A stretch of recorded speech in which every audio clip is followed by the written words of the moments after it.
welcome to Trash Talk. Increasing temperatures, flooding, and drought are contemporary global challenges that have been linked to climate change. Some schools of thought believe this whole climate change issue is a hoax.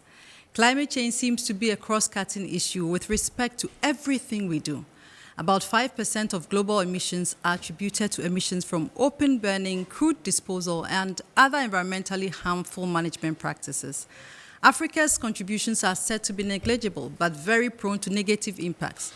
Where does Ghana stand in all of these? Key among the stakeholders is our youth. How included are they in this discussion to ensure sustainability? We take the discussions on Trash Talk to climate change today within the context of environmental sanitation and the steps we need to take to protect the environment. Do stay tuned. When we return, I'll introduce you to my panel.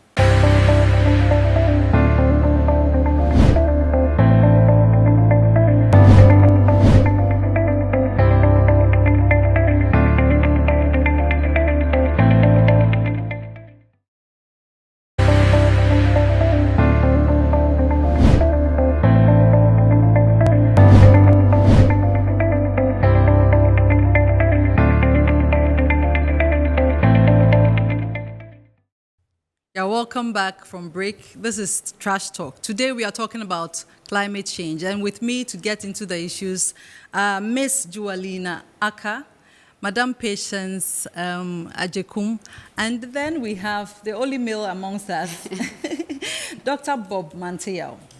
You're all welcome to Trash Talk. Thank you. And I'll give you just a little bit. Jewelina, could you tell us which organization you work with, and then we'll hear from other panelists. Okay, thank you very much, Abena. So I'm with PowerChina Group, and PowerChina is a state-owned Chinese organization, and we are a hydropower engineering and construction firm, and we have our offices in Ghana. I'm also a climate change activist.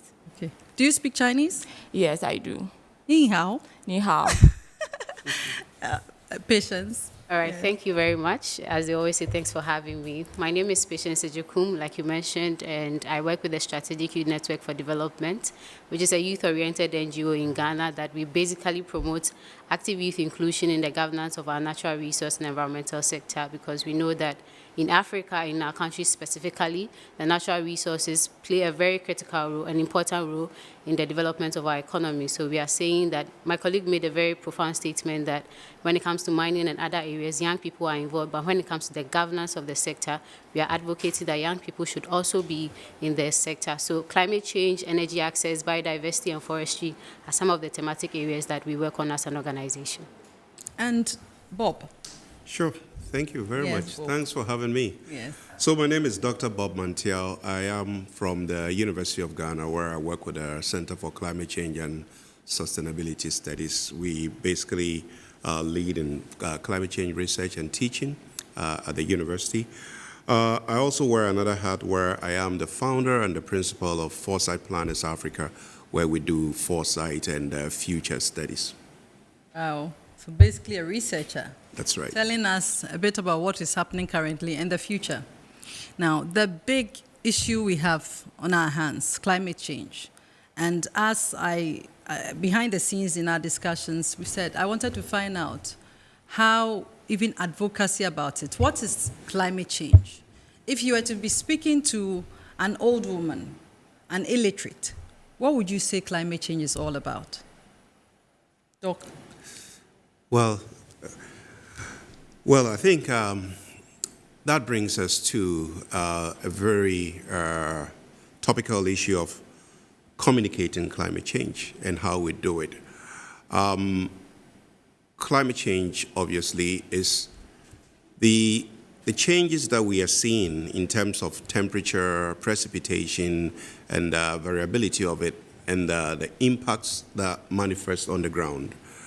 That is very technical to explain to, it's a very scientific concept, very technical and difficult to explain to a lot of audiences. But when we come to our context, our local context, in fact, it's a struggle to find an equivalent vernacular explanation of what climate change is. So a lot of the time you hear people say Ewiemu Sakra, which will not necessarily be the meaning or what climate change is, but then at least it gets us closer. But then it becomes problematic because William Sakra speaks to weather changes, and climate change goes beyond weather changes. Climate change is the average weather changes over accumulated or observed for a period of about 30 years. That is the least. And then weather is the daily atmospheric change that you see at any given time. So when we go out right now and it's sunny, that is the weather. It's raining, that is the weather. But then if you put that against climate, then of course there's a sharp contrast. And it makes it a little bit problematic when people tend to, in vernacular languages, tend to equate climate with weather changes. But it works. People understand. People see what is going on. So we take it from there. Wow. So, Iriamu Sakra. Iriamu Sakra, yes. Iriamu Sakra, yeah. Iriamu Sakra, yeah. Iriamu Sakra is at least the closest we can come to describing climate change. Maybe I'll just add a little bit. Yes. So when usually when we are engaging children through our Children for Climate Change initiative, what we usually tell them is, nature is not static; it changes. And so this climate change is some observed changes that we have seen over a long period of time. So like Doc mentioned, we have sunny, we have rainy season, but now due to human activities, these changes have heightened. Okay. So so we know that even now the way rain falls, even the way the sunshine, everything has changed. Someone posted on their status somewhere last year that, hey, Ackah landed. Because we are not used to experiencing such weather in Ackah, but because of how everything has changed due to anthropogenic activities, that is what we are experiencing. Yeah. Now, is it a hoax? We remember very well when President Trump discredited the whole concept of climate change, making it seem like, is it a hoax? It's definitely not a hoax. I mean, quickly to add to what my colleague just said, growing up, when it's Christmas, one of the exciting things about Christmas was the Hamatan. And now when it's Christmas, you don't even feel that, that Christmas vibe, the Hamatani feeling. So it tells you that something is happening, what's going on. And all of this is as a result of the impact of climate change. So no, it's not a hoax. The effects of climate change are very real and they are with us. So it's about time we need to start thinking about the future generations and also doing something now so that it doesn't deteriorate into a more worse of some sort. Yes. Thank you. So, Doc, what we are saying is these climatic changes that we are experiencing, over what period? You said 30 years. That's, yes. Well, it has been going on over 100 years. Over 100 but what I mean is, before you can actually be certain about a climate change or some certainty in climate change, that observation of that change, that particular change, should have gone on for over 30 years. Okay. Yeah. And so we can say, for instance, that what we see in Somalia, Sudan, even in Ghana, can we easily attribute them to climate change? Yes, some of them, but not all of them. Okay. Tell us about the not all of them part. Yes, the not all of them part is their perennial floods that we see in some of our communities. Of course, we are experiencing variability in precipitation and intensity, but these things result in floods, not necessarily because there is climate change, but because we have some hazards in those communities that we haven't taken care of. So with the frequency and intensity of rainfall, plus the hazards, then we get some of the disasters that we experience. And a lot of the time, we are very quick in attributing everything to climate change. But yes, climate change is also causing a lot of changes in our lives, in agriculture, water resources, energy. Ghana, not too long ago, Ghana were almost 100% dependent on hydroelectricity. Mm-hmm. Today, I think hydro is about 40% thereabout, plus other energy sources. Sea level rise. Those are not things that you can say people are imagining them. If you go to places like Qatar, there are whole communities that have been moved, washed away.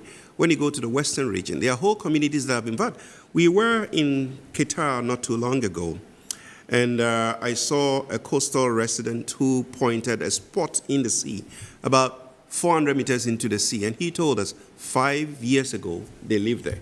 So that is a reality. That is verifiable. You know, this person lived there in that distance 5 years ago. The coast there's been inundation, they've been moved away, so that could be a good representation of how climate change has caused that.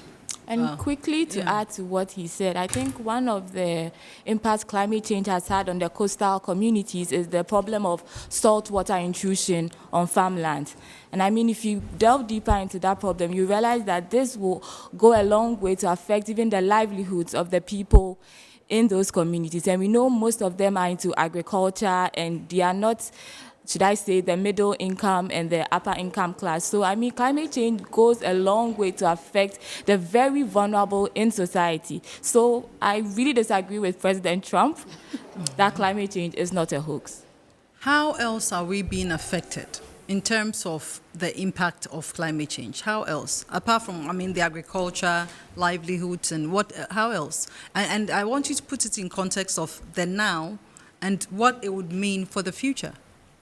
So I try to relate it to our everyday life. So for example, if you are not expecting heavy rainfall in this season, as people are used to or what they know about, and then you wake up in the morning not expecting, and then it rains heavily. What does it mean for a market woman? You won't be able to go to the market. You're not going to get sales on that day. What does it mean for someone who really needs the foodstuffs to go and buy to come and shop? So it's just that everyday experiences that, and the thing is, people are seeing it, they are experiencing it, but they are not able to put the name to it that we are experiencing this as a result of climate change. And if something is not being done now, for example, if the general public is not educated for them to be able to understand how they should adapt to it immediately, then that's where we are going to, for example, if Ghana Met is well equipped with the systems to be able to detect the early warning system to tell everybody that, oh, you're not supposed to go out today, because even though we are not in June, July, it's going to rain, then people won't be stuck at a place for us to see flooding, for us to see loss of lives and all of that. So it's an issue that we need to really address now, else in the future it's going to get worse. Yeah.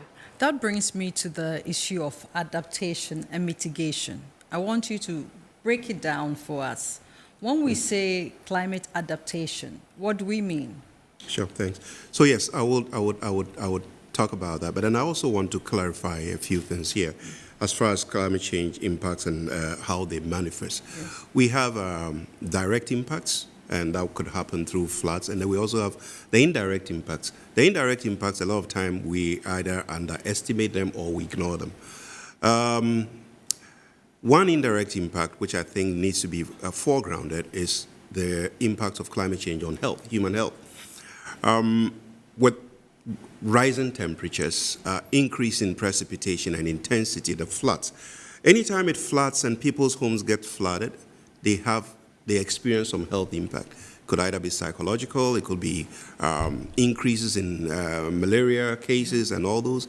Agriculture, when we rely on rain-fed agriculture, when we have scarcity of rains and there are droughts and food becomes scarce, we don't just lose food, but we also lose the quality of food, which is one of those indirect impacts of climate change. So I just wanted to clarify that.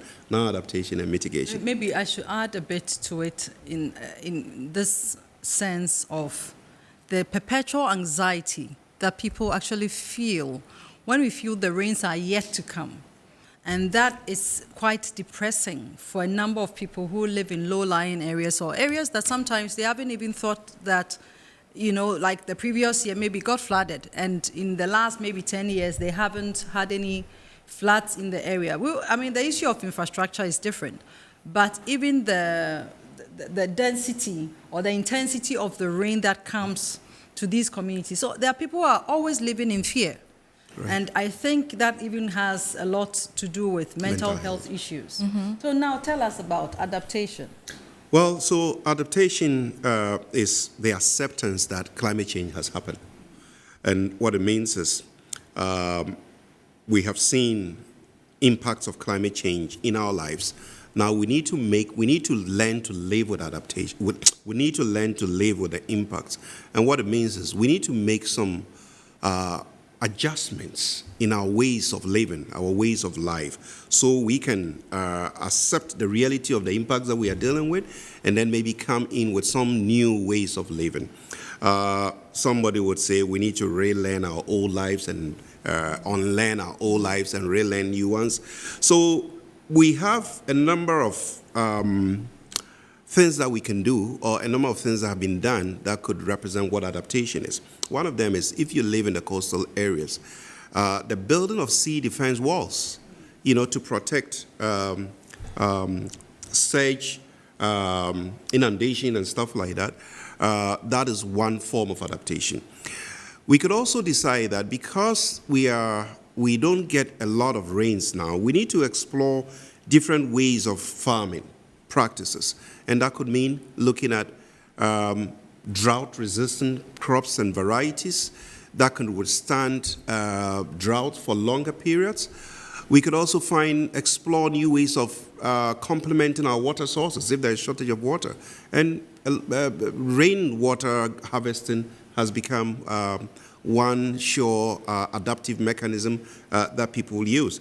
So adaptation is the acceptance of the fact that climate change is happening, impacts are here with us, but you cannot stop living because of the impacts. You need to find a way of making your life relevant and functional within the midst of the diversity of impacts that you see. And that means you need to explore some innovative ways of living. You're essentially telling us that we are going to have to get used to this bad situation. Exactly. And the getting used to part is the adaptation. Great.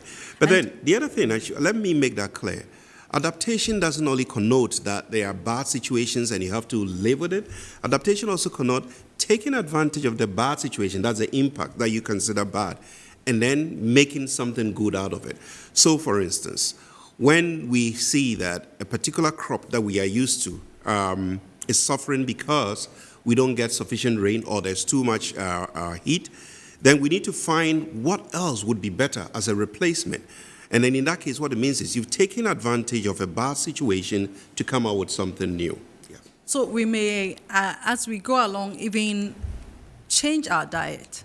Yes. Change the food types that we eat now, because they may not, maybe in the next 10, 20 years may not be available because of climate change. That's what we are trying to say, right?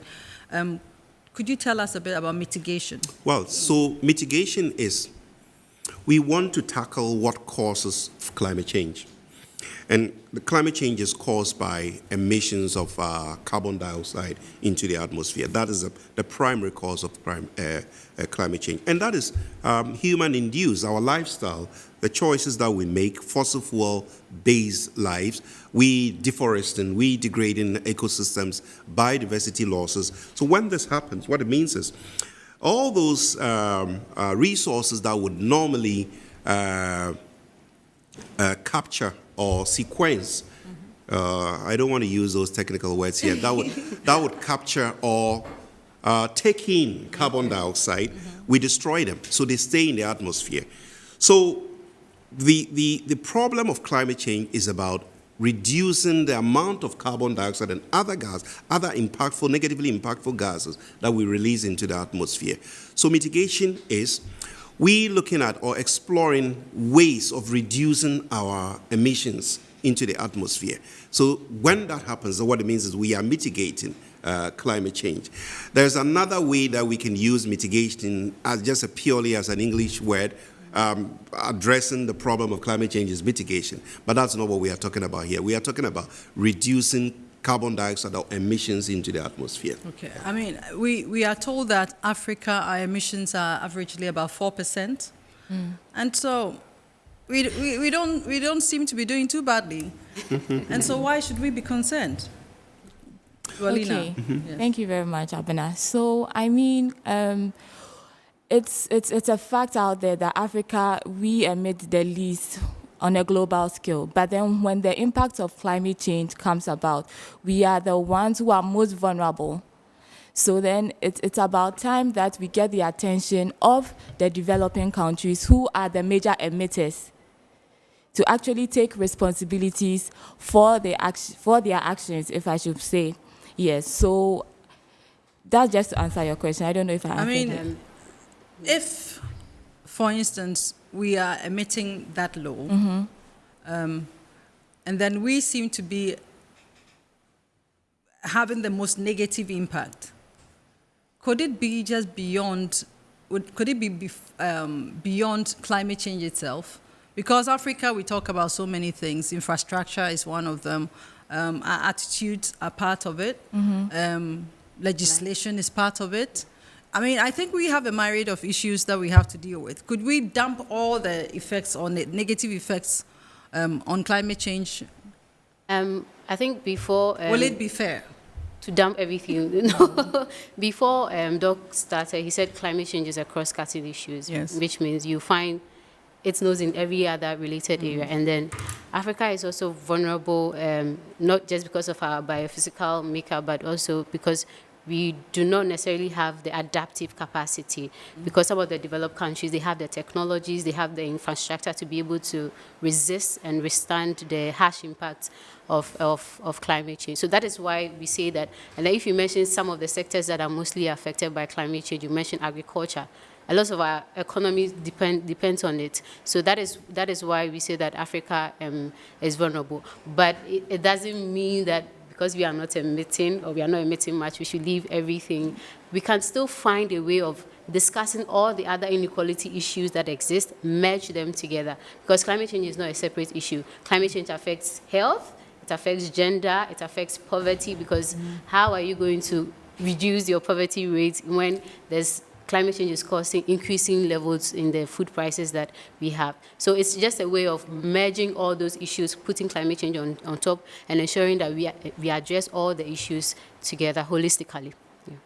Could it be because of the fact that we bear the negative effects the most, that we have on as a continent taking the COPs seriously? and I have a funny thought about COP26, all the COPs, and it's that we all fly from different countries to go there. In the end, we are emitting as we are traveling to go and talk about the same thing that we are contributing to through the various flights that I mean, I was at COP27. The numbers. Yeah. What are we doing? What are we not doing right? I mean, I think there's something wrong with this picture. I don't know. Doc, Abena, let me just circle back on Africa emitting only 4% of emissions and whether we should care or not. Yeah. By all means, we should care. And the reason we should care is not so much because we are vulnerable. The reason is climate change impacts are boundless. I mean, they are transboundary. So much as we don't contribute a lot in creating the problem, wherever the problem has been created, it gets to us so easily. So when it comes, you have to deal with it. And on top of it, and I think that has been spelled out already, that we are, I normally use the word perennially vulnerable. We are almost every day vulnerable. We have weak institutions, we have low adaptive capacity, we don't have resources. We rely on rain-fed agriculture mainly. We don't have alternative energy sources. Our economies are very vulnerable. So it makes it very important for Africa to care about climate change. That probably could explain the reason we rush to the COPs. I'm not sure whether we really want to go there to go find solutions. Okay. But then we can't sit here when the problem is affecting and there's this international gathering that we can go. But then I agree with you. It has become something else. Do tell us about the COPs. How did it start that we are all congregating at one place to talk about climate change Right. and its effects. Yeah. Right. So that is a COPs, and that is a COP as in COPs, Yes. and that is Conference of the Parties. So that yearly meeting started with the creation of the UNFCCC, what we call the United Nations Framework Convention for Climate Change. All countries that have signed and ratified that agreement of being part of the convention, they are described as being parties to the convention. So the COPs represent those parties, those countries who have signed. So when the annual meeting is supposed to bring countries together to evaluate where we are in terms of our quest to explore solutions to climate change, and also to negotiate new ways of approaching some of the agreements that we reached in previous years. The argument, whether the COPs is helping or not, people have mixed feelings about it. Okay. Some people talk about, okay, you go there to talk about emissions and you fly everybody from everywhere to come in and then they emit more. But that is a very simplistic way of putting Yes. it, because people go in there, when we're sitting in the corridors before coming here, we were talking about it. People go in there, they play a role in finding solutions to it. But then it is also important that we strike a balance. I have always asked a question as to how long is this annual pilgrimage to Egypt, and next time is going to be, is it Dubai? Yes. Yes. Dubai. How long is it going to, I mean, Egypt, I think, was a pilgrimage. That's how I describe it. Obviously, the pyramids are there, Yes. you know, and then of course Dubai is a spot for fanfare. Tourism. Yeah, Excitement. so we can all imagine what is going to happen over there. Yes. But then I think the world shouldn't allow some of these distractions, being it Egypt as a pilgrimage, or Dubai, or Glasgow as it was, and all the other places, to take us away from the core reasons where people are supposed to be gathering. So yes, if you ask me, the COPs are important, but we need to bring a new set of eyes to it to make it more effective and efficient in our quest to find solutions. Yeah, to add to Please go on. quickly to add to what he just said, I think it's up to us, the citizenry, to hold our governments accountable as to some of the things they do in these big meetings, if I should put it that way. I mean, COP happened last year, November, and I think most people, most youth, most young people don't even know what the whole COPs is about. So it's about time that those in the policy-making space come down to the level of the average Ghanaian and actually break it down to the average Ghanaian to understand some of these things. Okay, so you went to COP. What did you go and do? What decisions did you make on our behalf? How far are you pushing that agenda with respect to what you said you were going to do? And how is it going to translate in my life as an average Ghanaian? So I think it's about time the youth or the average citizen, we hold the those in power accountable for some of these things. Patience, how are the youth holding governments accountable for our emissions and climate change issues in our countries? So like she mentioned, you can't hold governments accountable for something you are not even aware about. So that's why it's also important to have young people represented at such meetings. Because when you go to COP, it's not just the older generation that is there. Some countries have a lot more young negotiators than even the older generation. So it's about time. So young people must be able to be at the table to understand what is happening. So then when you know what is happening, then when you come back, you have these documents. Okay, this is the Sharm el-Sheikh implementation plan from COP27 last year. This is the Glasgow Climate Pact from COP26. So now what is our government doing? We've done different COPs, now COP28. So we'll be able to understand. Then the representatives that go to those meetings will also be able to break it down further to the young people in the various local assemblies. So that, because every country has structures that works for them. So how we work is to ensure that we empower young people at the local level, so they can use their community town hall meetings to be able to, mainstream climate change and all these issues into their medium-term development plans. And when you have it in there, then you can tell your district assembly officer that, okay, we have it here, why are you not implementing it? So we can't talk about young people holding our governments accountable when we don't even, when they don't know what is actually happening. Yeah. In your estimation, how bad is it that our youth are unaware of climate change issues? Are we so far off the knowledge base of climate change? Well, a lot of work is being done. Like they have so many other youth organizations that are rising up to the task to be able to ensure that. But the mere fact that, especially when you travel outside Accra, you go to communities and you meet people and climate what? They don't even have any idea of what climate change is about.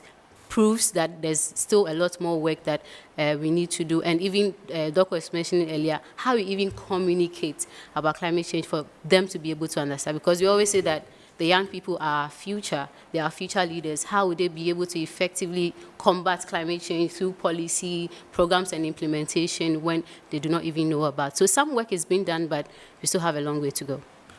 Let me just add to that, right, and then we can move on to the... Yes, I think the issue of youth involvement in climate change advocacy, Ghana is doing well. And I'm sure both of you would attest to that fact that the government seems to be creating that enabling environment that brings you guys in. And the youth themselves, in terms of drive and initiative, what they are doing. The problem, however, is it's mainly Accra-based, mainly Accra-based. And that is a problem that worries me. And I've been talking to your leaders all the time that, yes, we admire what the young people are doing, but then you should venture beyond Accra. Yes. It does take some kind of resources and an enabling environment, because if young people decide to come together, to move to even the outskirts of Accra would require resources. How are you funding your organization? So my boss has a principle that if you do your best with the little that has been given to you, partners will find you. So actively, we use social media a lot. And so everything that we are doing in our own small way to contribute to the fight against climate change, we make sure that we always publish them on our social media handles. But ultimately, most of our funding, they are not from the country. They are, philanthropies who are very passionate about the environment, sustainability, and the fight against climate change. They are the ones that give us the support to be able to implement some of the projects that we do. Same? Okay, so I am an individual climate activist, but occasionally I collaborate and partner with other individuals who are also in the space. And last year I was able to participate in the COP27 negotiation as a youth negotiator trainee. And this was made possible by the Youth Climate Council. So they had a training program, which I signed up for, on climate negotiations and diplomacy. And as part of the training, we're supposed to go and attend the COP to have like a hands-on experience of what the negotiations was all about. And this program was sponsored by UNICEF. So I believe that development partners are also doing a lot to help young people. And this training program I spoke about was the first, so I'm part of the first cohort. So then I will encourage other developmental institutions and also government to also channel resources to youth development. Like she earlier made an earlier submission, she was talking about the capacity gap. And that was one thing I noticed when I followed through the negotiations at COP, that there is a huge gap for youth negotiators. And I think it's about time that government also take into consideration training of youth negotiators. Because like she rightly said, we come back and then we can then further break it down to our fellow youth so that they can also understand the whole climate change phenomenon, and then we can move on from Jewelina, if I have to ask, or this could be Bob as well. Okay. What are we negotiating for? Exactly.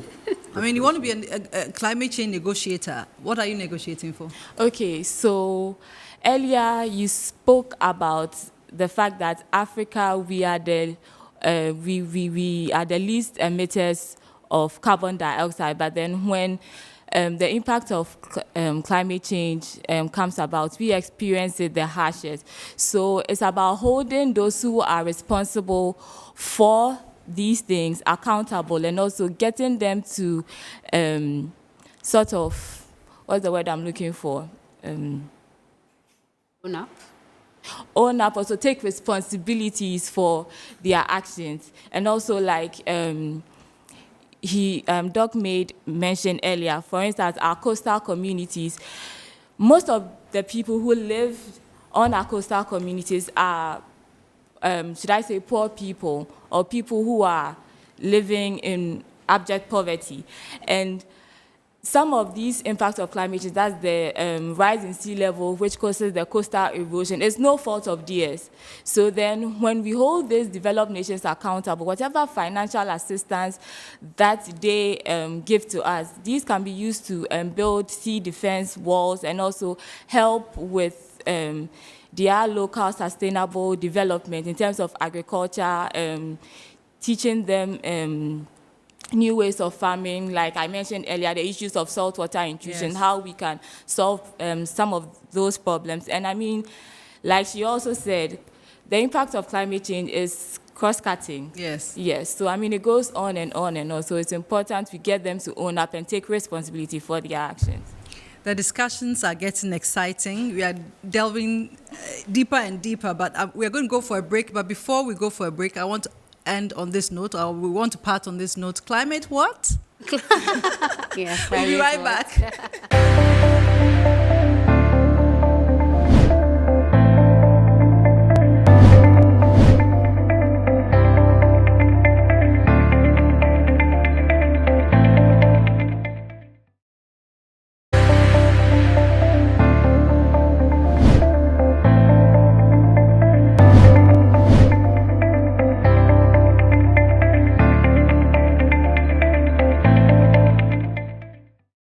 Welcome back to Trash Talk. We are talking excitedly about climate change. And before we went on break, I asked the question, climate what? And it's a common question that people are asking when you talk about climate change and they do not know anything about climate change. Which sector of the economy emits so much, a lot more emissions than the other? Well, it's the industrial and production sector, okay, and that is the reason why Africa, we don't emit that much, because we don't produce a lot. We don't have a lot of industries. But then, having said that, much as we don't have industries, the extent of our impacts on forest degradation is also very relatively significant. You know, in terms of how much of trees, because trees are supposed to be the sequestered. They are supposed to be the receptacles of the carbon dioxide that is in the atmosphere. But then, because we are vulnerable, I don't want to use normally I don't want to use because we are poor, but because we are vulnerable, because we lack adaptive capacity, we live in and of nature. I always say that. So, for instance, for energy, we would have to go and cut down trees to use for energy. We would have to destroy huge landscapes for agricultural purposes because we want to survive. And in doing that, we contribute to emissions into the atmosphere. So yes, the sector that emits the most undoubtedly is the industrial and production sector, but there are other sectors or other causes of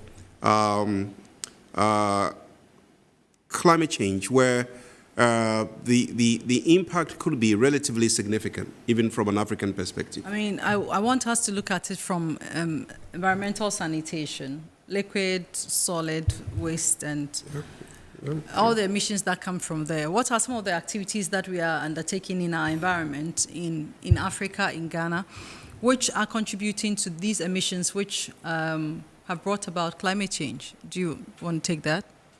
Patience.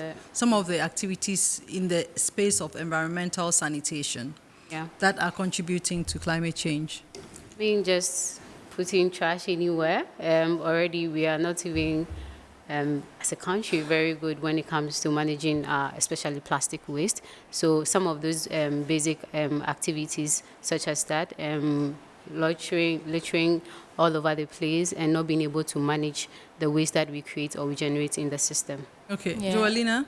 Yes, I would say it would be open burning and then incineration. I mean, I think in our Ghanaian context, we don't really have a policy backing open incineration, and I think it's about time we get a strong policy backing that so that as to reduce our emissions, because our waste contains so many pollutants, and when this is burned openly, the contamination into the atmosphere, it's very bad, not just for the atmosphere, but even those who are burning, like the direct inhalation, it's something that goes a long way to even affect their health and their quality of life.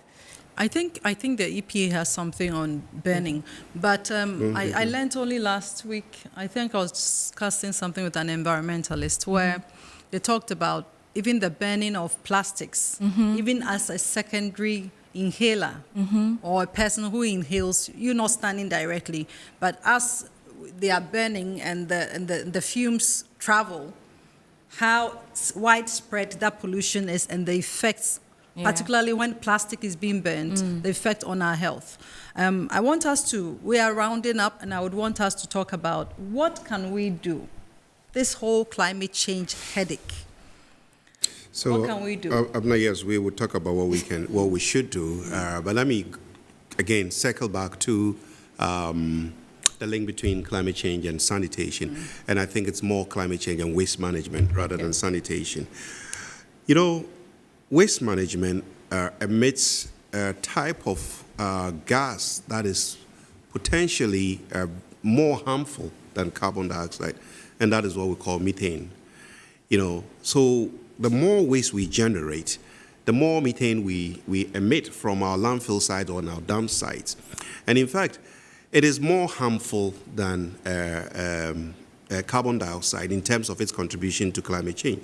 So what we should do, and that's a good segue into what we should do, especially in relation to waste management, is to learn to reduce the amount of waste we produce, which is a whole new conversation that we should have. But then we need, if you go in other jurisdictions, they are heading towards zero waste.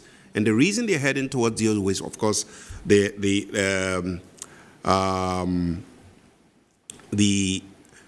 want to turn waste into wealth. That is one thing. They also want to reduce the amount of methane that is coming into the atmosphere. So some of what we should do, and that should start a conversation of what we should do about climate change generally, is to learn Ghana, our problem, and I'm sure, Abena, you and your team probably know this more than I do. We don't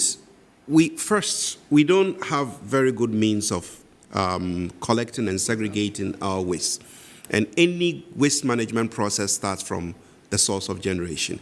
So if we can have good sources of generation, very disciplined way of segregating our waste, then that would set us into get us into the path of reducing how much of waste gets into the landfill. But then generally about climate change, one, we need to embrace adaptation. We need to also embrace the fact that we need to explore alternative ways of living, looking at alternative energy systems, that anything that would help reduce emissions. If a city like Accra would have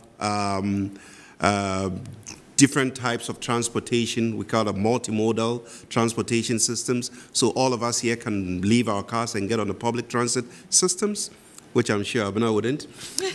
I would. You'd be amazed. Carpooling is exciting, actually. You know, so if we can do that, then we are contributing, and we get all energy efficiency technologies in our homes. That is the beginning of our reducing the emissions level. Adaptation, we all have roles. Government has a role. Government would have to come out with the policies, and in fact, there is a policy, the National Adaptation Planning thing that is currently going on. Institutions would have a role. Youth, and you guys are doing very well. Universities, where I am, we are helping out with the knowledge development aspect of it. We are also engaging the private sector. The private sector has a role to play, and that is also happening. So we have different disciplines, different sectors, all having to come on board to contribute. So those are some of the things. And of course, the education and communication must be intensified. So from my perspective, these are some of the things that we need to do. Jewelina, I want us to have a last bite at this. What can we do? What should we be doing to change the narrative of what, I mean, we are going to have the rain soon, and on this program, we are going to consider flooding again. Yes. And it's heartbreaking when you see all of these things happening, and sometimes you are very helpless. The victims are helpless. Sometimes government seems helpless. Communities seem helpless. What can we do on an individual basis? Maybe you can speak from the point of view of your organization and what you are doing that is contributing to climate change.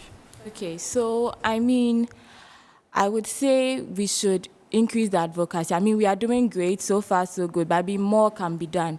Climate change education is key, because if people don't know that A, B, and C of what I'm doing is actually leading to A, B, C of that, they wouldn't necessarily want to stop. But then if they are made aware of the impact of some of their actions, they will be willing to actually put a stop to what they are doing. So I think bringing climate change education down to the grassroots level so that the layman, the average Ghanaian, can actually understand and appreciate what the whole climate change conversation is about. And then we can pick it up from there, going to our schools, making sure that the kids understand. Because you'd realize that some of the habits we are actually showcasing are things we picked up from when we were young. So I mean, it all starts from a very tender age. Let's try and inculcate the climate change knowledge from the very beginning, from a very young, and I think this will go a long way.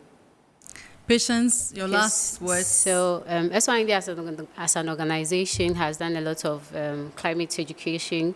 Over the years, we have a lot of initiative for young people, especially because we want them to know and understand, and not just them, also for children, for them to be able to understand what is happening. But also, quite recently, we started the Young Green Entrepreneurs Program, where we have young people who are finding innovative solutions to some of these things that are causing climate change. So to be able to come together, give them the platform, to be able to get their fiduciary standards and all the things that they needed to be able to run as a business. And by so doing, they are reducing unemployment and also contributing to environmental sustainability. And some other projects like forest restoration, because Doc mentioned the trees that are supposed to suck the carbon out of the atmosphere, we are cutting all of that. So we have a community where we are planting a lot of trees just to make sure that we don't lose our forest cover. So those are some of the things that we are doing and we've been doing over the years to contribute to the fight against climate change. But on the individual level, there's a song out there that says, reduce, reuse, recycle, try and ride your bicycle when you are going to the market. Take a bag that you can be able to use again, and don't collect a lot more of plastic bags. Yeah. It's been exciting today talking about climate change on Trash Talk. Different aspects to it. First of all, we're trying to find a local name for climate change. I don't think we succeeded, but we are going to keep trying. And with me today, I've had Dr. Bob Manteaw from University of Ghana, Miss Jewelina, Ackah also, and then Madam or Miss Patience Agyekum.